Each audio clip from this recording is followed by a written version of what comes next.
નમસ્કાર દર્શક મિત્રો, TV7 ગુજરાતી ચેનલમાં તમારું ખૂબ ખૂબ સ્વાગત છે. જાણીએ આજના સૌથી મોટા સમાચાર. ગુજરાત પર વાવાઝોડાની અસર, વરસાદ ભૂકા કાઢશે, ગેસના ભાવમાં થશે ફેરફાર, જાણો ખબર. ભાગીને લગ્ન કરનારાઓ માટે મોટી જાહેરાત, મહિલાઓને 10,000 રૂપિયાની ભેટ. વ્યાજે પૈસા લેવા દેવાવાળાઓ ખાસ જોઈ લો નવો નિયમ. લાયસન્સ, આધાર કાર્ડ ને RC બુકને લઈને ઘરઘંટી ખરીદવા પર 20,000ની ભેટ. ખલાબ રસ્તા મામલે લોકોનો વિરોધ. આજે મોદીનો વિશ્વનો મોટો આદેશ તથા ખેડૂતો પાસેથી ટેકાના ભાવે ખરીદી શરૂ થશે. રેશન કાર્ડ પર 9 વિસ્તો મળશે બિલકુલ ફ્રી. તથા SBIની ગેરંટી વિના આટલા લાખ રૂપિયાની લોન. આ તમામ નાના મોટા સમાચાર જાણી તે પહેલા મિત્રો, TV7 ગુજરાતી ચેનલમાં જો તમે નવા છો તો ચેનલને સબસ્ક્રાઇબ કરીને વિડીયો લાઇક કરી દેજો. આજના સૌપ્રથમ મહત્વપૂર્ણ સમાચાર વિશે વાત કરીએ તો ગુજરાત પર અત્યારે વાવાઝોડાની અસર. આવનારા થોડા દિવસોમાં વરસાદ ભૂકા કાઢશે. ગુજરાત રાજ્યને લઈને અત્યારે હવામાન નિષ્ણાંત વાંબાલાલ પટેલ દ્વારા અને હવામાન વિભાગે અત્યારે વાવાઝોડાની આગાહી વ્યક્ત કરી છે. તેઓની આગાહી પ્રમાણે વાત કરીએ તો અત્યારે બંગાળની ખાડીમાં નોર્થ વેસ્ટ દિશામાં એક પ્રભાવશાળી લો પ્રેશર સિસ્ટમ બની રહી છે, જે આવતીકાલથી ગુજરાતમાં સાંજ સુધીમાં સર્જાશે અને તેની અસરના ભાગરૂપે ગુજરાતના દક્ષિણ પૂર્વ અને મધ્ય ગુજરાતના ભાગોમાં જોરદાર વરસાદ સાથે વીજળીના કડાકા ભડાકા થવાની શક્યતા છે.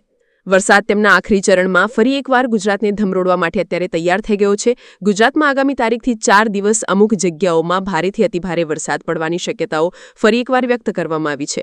હવામાન ખાતાના જાણકારોના કહેવા મુજબ લો પ્રેશર સિસ્ટમની અસર ગુજરાતમાં સૌરાષ્ટ્રમાં ખાસ કરીને 5 તારીખથી જોવા મળશે અને 2 દિવસ માટે સૌરાષ્ટ્રના તથા કચ્છના અમુક વિસ્તારોમાં ભારેથી અત્યંત ભારે વરસાદ થવાની શક્યતાઓ વ્યક્ત કરવામાં આવી રહી છે. ત્યારબાદના બીજા મોટા સમાચાર.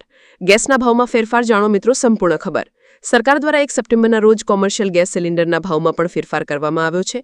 સરકાર દ્વારા LPG ગેસ સિલિન્ડરના ભાવમાં ફેરફાર કરાયો, સાથે પેટ્રોલ ડીઝલના ભાવમાં અત્યારે કોઈ ફેરફાર કરવામાં આવ્યો નથી. સરકાર દ્વારા દર મહિનાની 1લી તારીખે દેશમાં ઘણા નિયમોમાં ફેરફાર કરવામાં આવે છે. તેવી જ રીતે સરકાર દ્વારા LPG ગેસ સિલિન્ડરના ભાવમાં 115.50 રૂપિયા સસ્તો કરવામાં આવ્યો છે. આ કિંમત બાદ દિલ્હીમાં અત્યારે 19 કિલોગ્રામ LPG ગેસ સિલિન્ડર હવે 1,580 રૂપિયામાં મળશે. જો કે 14 કિલોગ્રામ જે LPG ઘરેલું ગેસ સિલિન્ડર રહેલું છે, તેમાં જો 200 ગ્રામ વજન ઘરેલું LPG ગેસ સિલિન્ડરમાં અત્યારે સરકાર દ્વારા કોઈપણ પ્રકારનો ફેરફાર કરવામાં આવ્યો નથી અને લોકોને અત્યારે ભાવ વધારા સામે રાહત આપી છે. આ ઉપરાંત નિષ્ણાંતોના જણાવ્યા અનુસાર કોમર્શિયલ ગેસ સિલિન્ડરના ભાવમાં ઘટાડો થવાથી અત્યારે કોમર્શિયલ ગ્રાહકોને અત્યારે મોટી રાહત આપી છે સરકારે. ત્યારબાદના ખૂબ જ અગત્યપૂર્ણ સમાચાર મિત્રો, ભાગીને લગ્ન કરનારાઓ માટે મોટી જાહેરાત. ગુજરાતના દરેક સમાજોમાં પ્રેમ લગ્નની નોંધણીના કાયદામાં અત્યારે ફેરફાર કરવાની માંગણી ઉઠી રહી છે. ત્યારે આજે મહેસાણાના અવસર પાર્ટી પ્લોટથી એક જનક્રાંતિ મહારેલી નીકળી હતી, જે સીધી કલેક્ટર કચેરી ઓફિસે પહોંચી.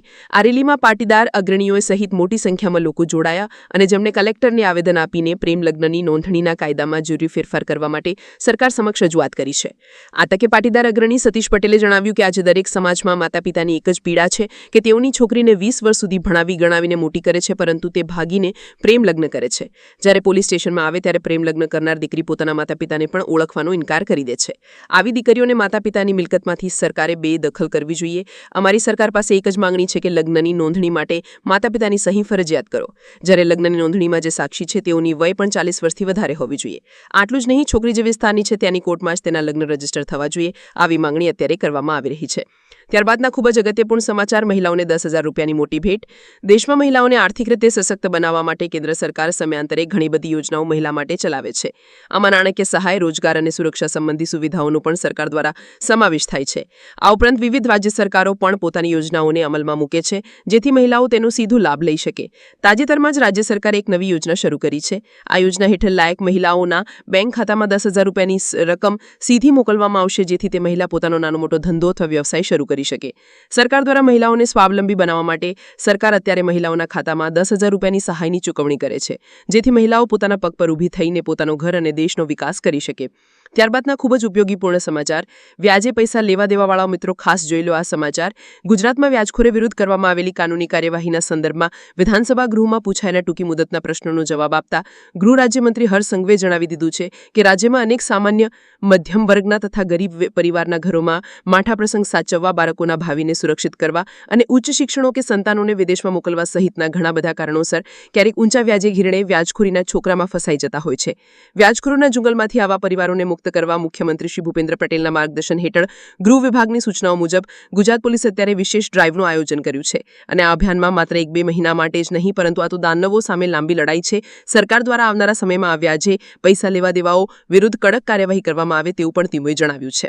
ત્યારબાદના ખૂબ જ અગત્યપૂર્ણ સમાચાર મિત્રો, નવો નિયમ લાગુ લાયસન્સ આધાર અને આરસી બુકને લઈને યુનિયન રોડ ટ્રાન્સપોર્ટ સેક્રેટરી ઉમાશંકરે જાહેરાત કરી છે કે ડ્રાઇવિંગ લાયસન્સ અને આરસી બુકમાં એડ્રેસ, નામ, આધાર કાર્ડ મુજબ જોવું જોઈએ. ડ્રાઇવિંગ લાયસન્સ ધારકોએ પોતાનું નામ, સરનામું અને મોબાઈલ નંબર અને વિગતો આધાર કાર્ડ મુજબ કરાવવાની રહેશે. એવો નિયમ સરકાર અત્યારે લાવવા માટે વિચારી રહ્યું છે.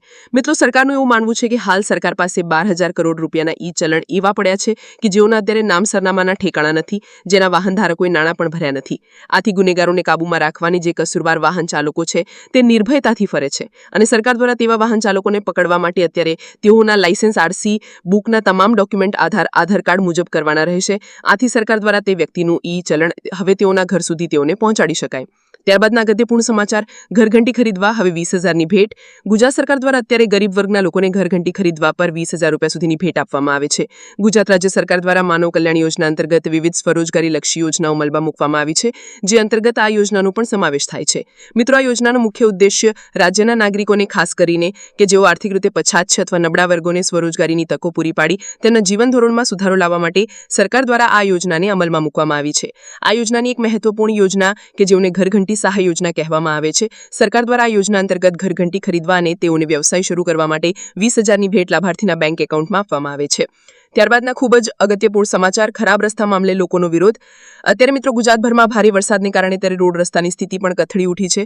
જ્યારે રાજકોટ ભાવનગર નેશનલ હાઈવે પરના બિસ્માર રસ્તાને કારણે આજે સરદાર ગામે તાલુકા કોંગ્રેસ પ્રમુખની આગેવાનીમાં રસ્તા રોકો આંદોલન શરૂ કરવામાં આવ્યું હતું. 27 કરોડ રૂપિયાના ખર્ચે બનાવેલ 4 મહિના પહેલા ખાતમુહૂર્ત કરવામાં આવ્યું હોવા છતાં કામ શરૂ ન થતાં સ્થાનિકો અને વાહન ચાલકોમાં ભારે રોષ જોવા મળી રહ્યો છે.